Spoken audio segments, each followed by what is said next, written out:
안녕하세요. 김은주 튜터링 센터 김은주 선생님입니다. 네, 오늘도 우리 자이스토리 영어 어법, 어휘, 기본 공부할 건데요. 공부하기 앞서서 지난 시간에 했던 부분에 대해서 이제 구와 절에 대해서 정확하게 기억하는지 무엇인지 이해를 다 했으면 그 다음에 우리가 주요 문장 성분과 수식어 공부할 거예요. 중학교 때 기초가 좀 부족하셨더라도 충분히 수업 따라올 수 있도록 강의하고 있고요. 내용 들으시고 복습 꼭 하세요. 네, 보겠습니다. 자, 주요 문장 성분과 수식어. 문장 성분이란 게 뭐예요? 선생님 영어의 어법에서도 그렇지만 국어도 마찬가지고 어떤 언어도 문장에는 주요 성분이 있습니다. 그 성분이라는 게 뭐냐면 우리가 성분하면 영어로 ingredient라고 하잖아요. 우리가 무슨 제품을 사면 제품 안에 무엇이 들어있는지 제품의 상세한 성분에 대해서 이렇게 다 적어놨죠. 예를 들어 뭐 음식을 가공식품을 사면 가공식품 안에 어떤 제품의 성분이 들어가 있다 뭐 이런 것들 예를 들어 설탕 그 다음에 밀가루 뭐 이런 것들이 들어가서 만들어진 제품들이다 뭐 이런 식으로 적혀 있는 가공식품들 그런 것들 볼 수 있어요. 그런 것처럼 똑같이 우리 말이라고 하는 것도 언어라는 것도 어떤 말을 하면 그 말 안에는 어떤 성분들이 들어있다라는 거예요. 예를 들어서 어떤 빵을 샀는데 그 빵 안에는 들어있는 성분이 뭐냐 하니 밀가루, 설탕 이렇게 들어있다.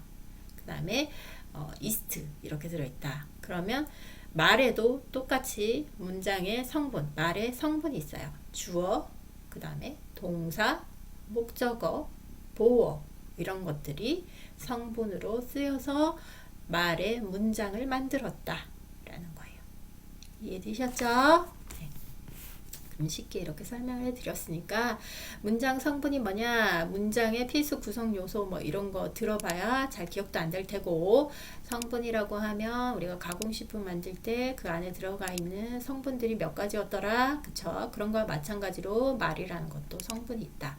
주어, 동사, 목적어, 보어라는 성분이 있다. 이렇게 네 가지 외우시면 돼요. 주어, 동사, 목적어, 보어. 왜 이렇게 나누냐? 자, 주어는요, 주체가 되는 걸 말해요. 그러니까 무엇이든지 어떤 말을 할 때 주체가 있을 거 아니에요. 그 말의 주체가 된 거, 주인이 되는 그런 형태를 무엇으로 나타낸다? 주어로 나타내는 거예요. 근데 왜 이거는 주어냐? 왜? 어구라는 뜻이에요.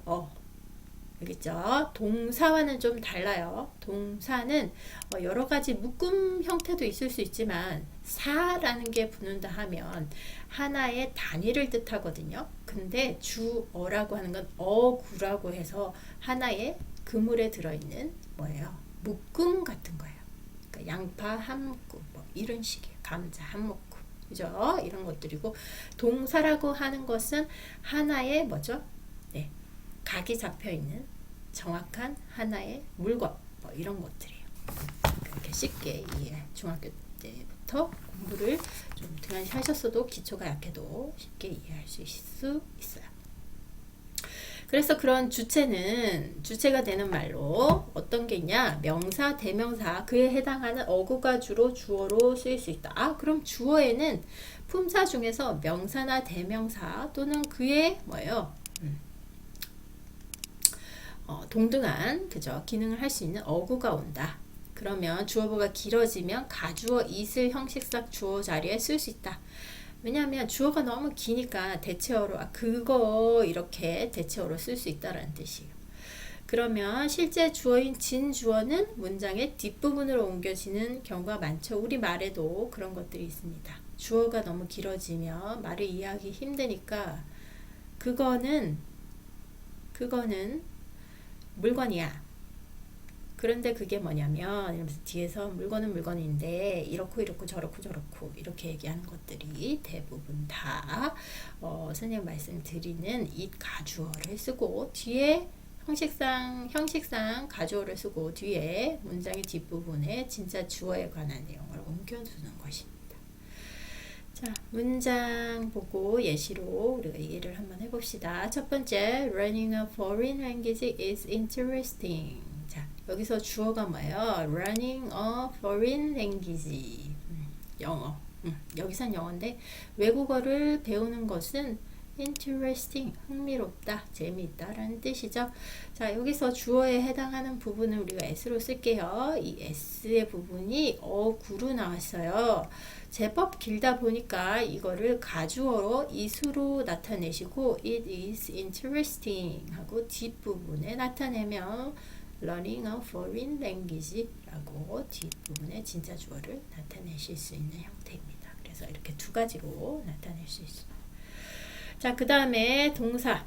동사는 아까 선생님 말씀드렸던 것처럼 원칙적으로 모든 문장에 필요하고요.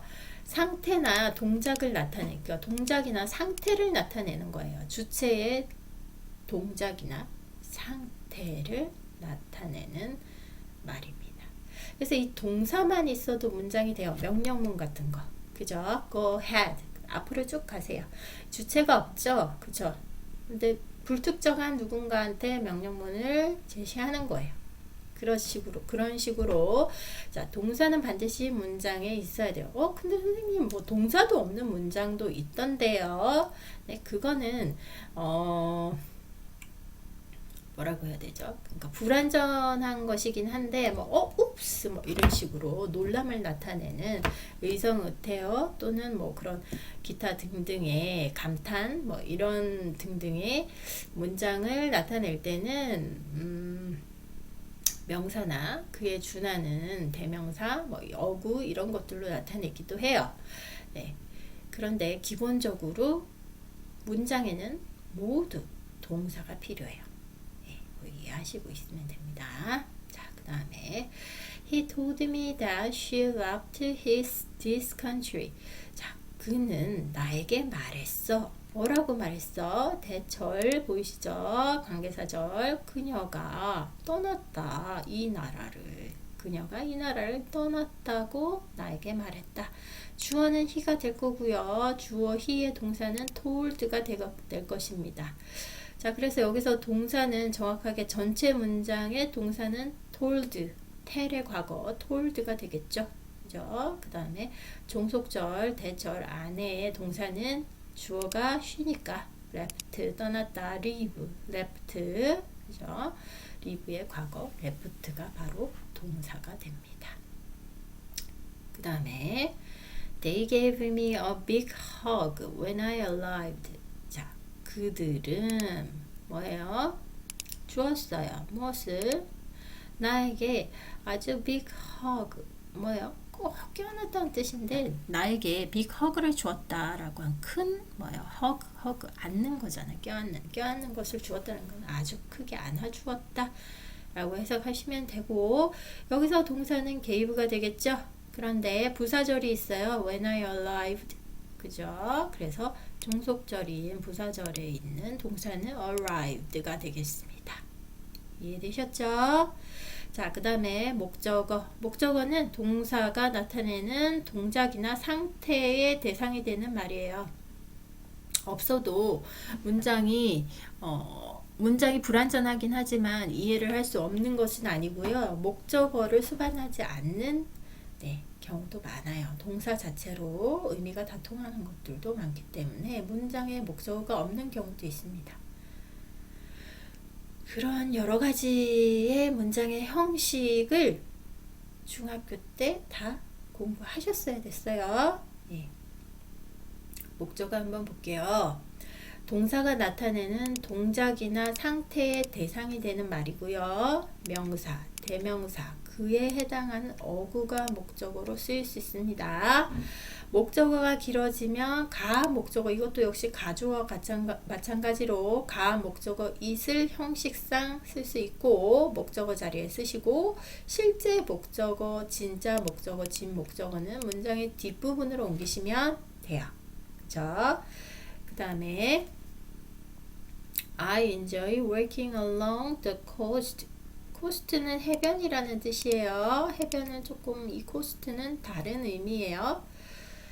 그러면 주어는 I, enjoy가 동사가 돼요. 그래서 나는 해변을 따라 산책하는 것을 즐긴다 라고 되겠죠. 그죠? enjoy ing. 자, 수거로 연기하시고 계시면 됩니다.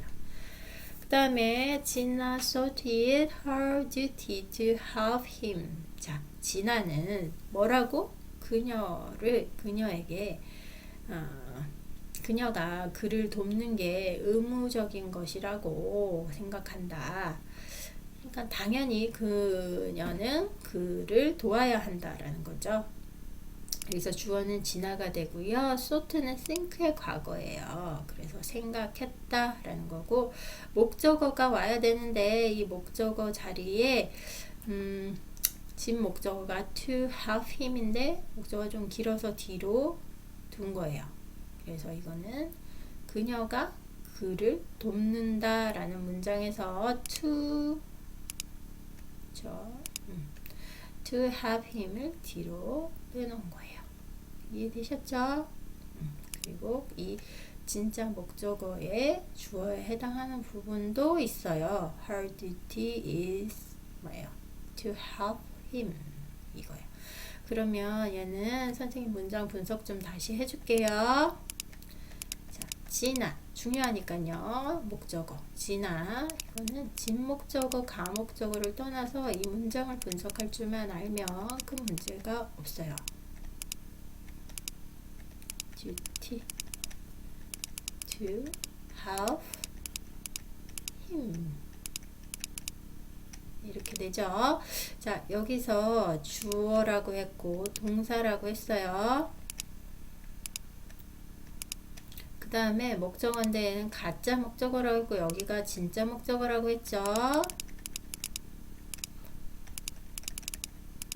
그럼 선생님 이건 뭐예요? 그러면 이거는 뭐냐면 구에 해당하지만 목적절의 주어가 돼요. 그래서 주격 목적어라고 보시는데 목적어인데 그렇게까지 분석하면 대부분 이게 영어예요 뭐예요 이렇게 된다고요. 그러니까 원래 문장을 선생님이 분석해 드릴게요.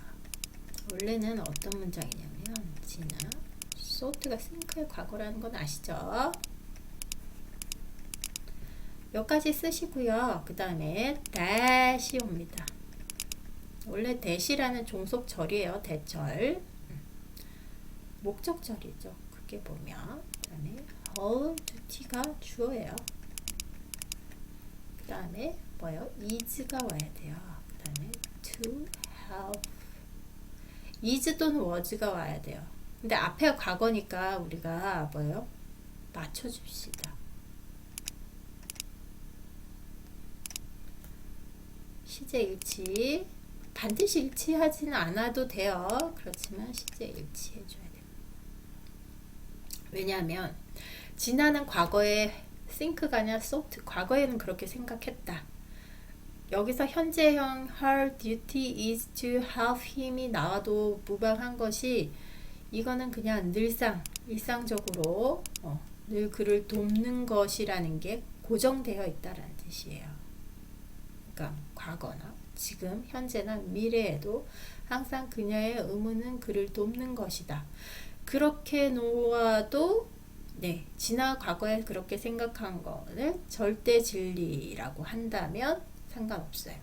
그러나 과거에 그렇게 생각했지만 지금은 다를 수 있는 거면 뭐예요? her duty was가 올바른 거예요. 그러니까 상황에 따라서 바꿔 쓰실 수 있겠습니다. 이해되시죠? 그래서 여기서 주어는 진화가 되고요. 그 다음에 thought가 바로 뭐예요? 동사가 돼요. 그 다음에 대절이 있죠. 이 부분이 전체가 목적절이 돼요. 목적절이 돼요. 이게 종속절이에요. 종속절인데 종속절 중에서도 목적절이 돼요. 종속절에는 앞에서 배운 것처럼 주어절, 그 다음에 목적절, 그 다음에 또 뭐 있어요? 부사절 이렇게 있었죠. 여기서 목적절이에요. 그래 이거를 갖다가 어떻게 만들었다? it이라는 가목적어를 앞으로 내쉬면서 진짜 목적어 to have him을 뒤로 놓은 거예요. 그죠? 그렇게 문제를 푸시면 되는 거고요. 근데 her duty가 주어가 아니고 목적어로 오게 되면 두 가지 형태가 또 바뀔 수 있어요. 어떻게? she나 문장의 형태를 여러 가지로 쓸 수 있으니까 가능하다는 거예요.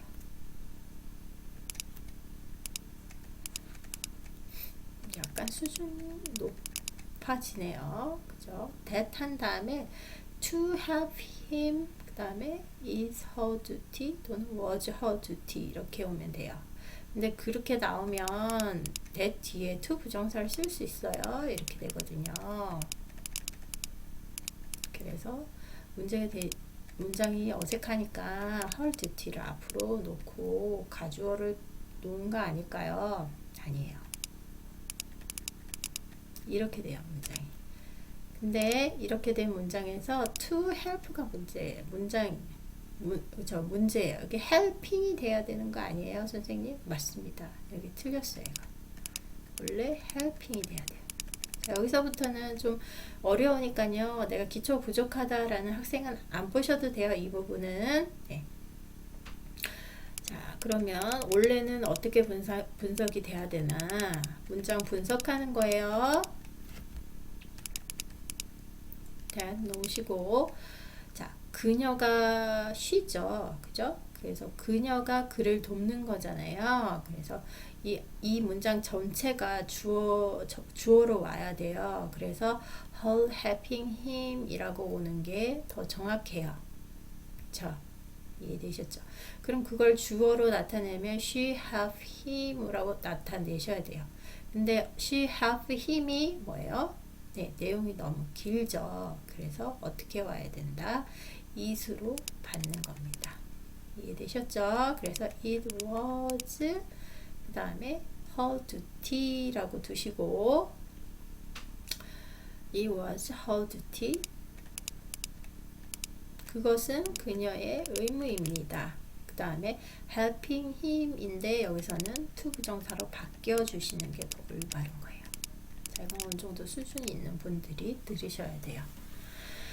helping, 여기서는 helping이 올바른 거고 이건 틀린 거예요. 그죠? 근데 여기서는 뭐예요? to help가 올바른 거고 helping him이라고 하면 틀렸어요.